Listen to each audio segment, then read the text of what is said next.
Dalam persoalan akidah, keyakinan, dan keimanan adalah hal yang mendasar dalam sebuah agama.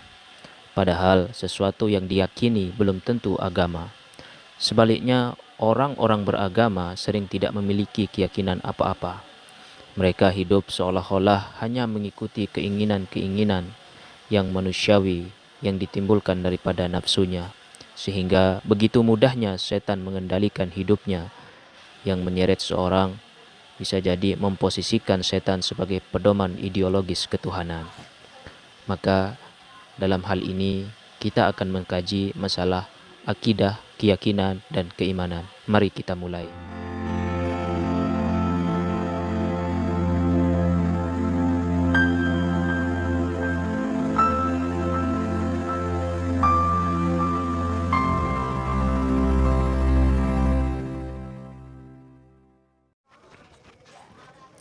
Bismillahirrahmanirrahim. Assalamualaikum warahmatullahi wabarakatuh. Alhamdulillahirabbil alamin wa bihi nasta'inu ala umurid dunya waddin. Wassalatu wassalamu ala asrafil anbiya'i wal mursalin sayyidina wa maulana Muhammadin wa ala alihi wa sahbihi ajma'in. Qala al-musannif ibrahimakumullah ilahi anta mashhudi wa ridhaka matlubi i'tini muhibbataka wa ma'rifataka. Sahabatku, saudaraku, sigar penjalin dimanapun anda berada, semoga kalian dalam keadaan sehat walafiat, dalam keadaan sadar, dalam keadaan selalu mengikuti kehendak Allah Subhanahu wa taala yang muncul dalam batinmu. Kesempatan kali ini sesuai cuplikan video di depan.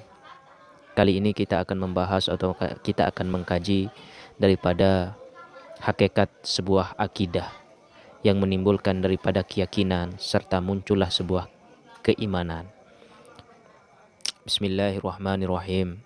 Mengenai persoalan akidah, keyakinan, dan keimanan adalah sesuatu hal yang sangat mendasar di sini. Padahal sesuatu yang diyakini belum tentu disebut agama. Sebaliknya, orang-orang beragama sering tidak memiliki keyakinan apa-apa. Karena apa? Banyak mereka beragama hanya mementingkan dunia yang dibawa oleh daripada nafsu-nafsu mereka. Mereka hidup seolah-olah hanya mengikuti keinginan-keinginan yang manusiawi, sehingga begitu mudahnya setan mengendalikan daripada keimanan-keimanan mereka, sehingga tidak tutup kemungkinan akidahnya itu telah menyimpang daripada akidah sejati, yaitu tidak syirik kehadirat Allah Subhanahu wa taala. Dalam konteks ini permasalahannya hanya satu, yakni agama hanya dijadikan sebagai kebutuhan sampingan. Mereka tidak memiliki akidah atau ikatan, keyakinan, dan keimanan yang pada akhirnya berproses secara global menuju jati diri kemakhlukan yang tidak beragama dalam konteks seperti itu. Jadi kita akan membahas di sini mengenai agama adalah bagaimana cara kita berakidah, kemudian bagaimana cara kita berkeyakinan sehingga muncullah sebuah keimanan. Mari kita mulai daripada permasalahan seperti ini. Dalam peradaban hidup modern zaman sekarang yang kita jalani, yang kita lihat zaman sekarang yang penuh dengan teknologi, IT dan lain sebagainya, tentu akan sulit untuk kita daripada memahami keyakinan karena kita sudah dalam konteks akal pikiran kita sudah menjurus lebih besar daripada sebuah keduniaan. Sehingga dalam peradaban hidup modern tentunya yang mampu mendidik masyarakat ke arah pemikiran kapitalistik atau pemikiran yang rasional yang sesuai dengan apa yang mereka inginkan, seperti itu. Nah, dari sini sudah bisa kita baca bahwa masyarakat lebih cenderung memilih ideologi hidup yang bukan daripada agama. Mereka lebih senang mengikatkan dirinya atau berakidah terhadap kepentingan duniawi sebagai ideologi, sebagai pemahaman, sebagai ketuhanan mereka. Mereka meyakini kemudian menuhankan dirinya daripada mengikatkan dirinya terhadap akidah Islam atau Allah Subhanahu wa taala. Adalah harga yang harus dibayar bagi orang-orang yang merasa beragama di sini pada zaman era modern zaman sekarang. namun perbuatannya lebih mudah ditarik oleh sesuatu yang bukan agama. Mereka beragama tetapi keinginan, keyakinan dan keimanannya itu ditarik oleh sesuatu yang bukan agama. Maka dalam konteks ini ada beberapa pertanyaan yang sering muncul dalam mengenai akidah, keyakinan dan keimanan di sini. Baik, pertanyaan pertama yaitu tentang pertanyaan yang paling mendasar di sini. Ada yang sering mengatakan bahwa orang yang beragama Islam, namun kebanyakan keislaman muncul daripada keturunan karena kedua orang tua Islam, seperti itu. Andaikan kedua orang tua Kristen atau terlahir di tengah-tengah masyarakat yang mayoritasnya Kristen, tidak kemungkinan mereka juga akan Kristen seperti itu. Nah, bagaimana proses agama yang sejati sehingga kita tidak terjerumus kepada Islam atau Islam keturunan seperti itu.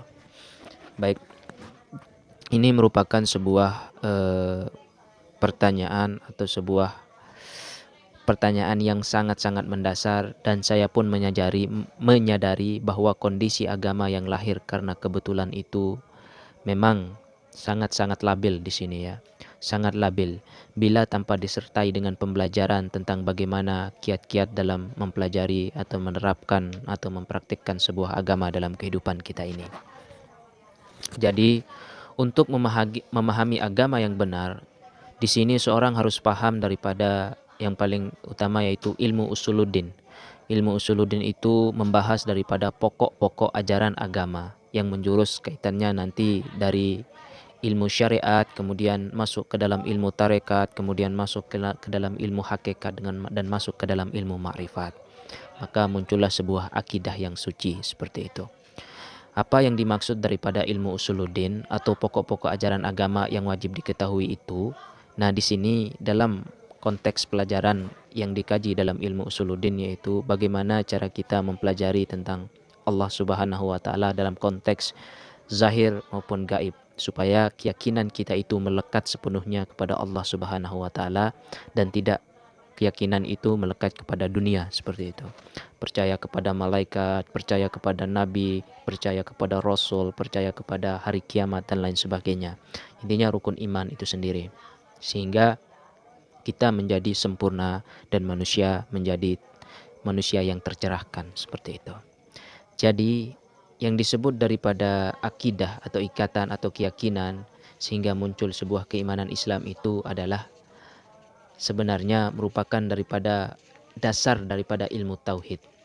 Ilmu tauhid yang mana berangkat dari pengertian yang jelas atau secara global, faktual, kemudian diperinci, lalu diglobalkan lagi. Faktualnya ilmu tauhid diperoleh dari keterangan Al-Quran, lalu dijelaskan oleh para ulama mutakallimin seperti itu. Jadi dalam proses konteks kita beragama Islam yang hakiki sehingga menjadi Muslim yang hakiki, kita harus mempelajari daripada ilmu usuluddin. Ilmu usuluddin itu di dalamnya ada syariat, kemudian ada tarekat, hakikat, makrifat, lahir, zahir, batin dan lain sebagainya. Nah, itulah pentingnya daripada kita mempelajari ilmu daripada ilmu hakikat ini, yaitu kita akan tahu dan meyakini, melekatkan diri kita kepada keyakinan yang hakiki, sehingga kita tidak semata-mata beragama yang mengikuti, tidak berkiblat kepada yang sebenarnya kiblat, yaitu Allah Subhanahu wa taala seperti itu.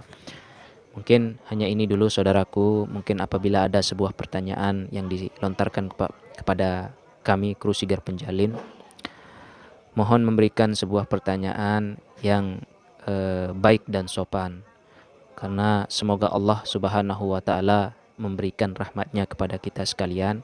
Apabila ada pertanyaan, kita akan bahas di video-video berikutnya atau konten-konten berikutnya. Akhirul kalam, assalamualaikum warahmatullahi wabarakatuh. Salamun qaulam mir rabbir rahim. Salamun qaulam mir rabbir rahim.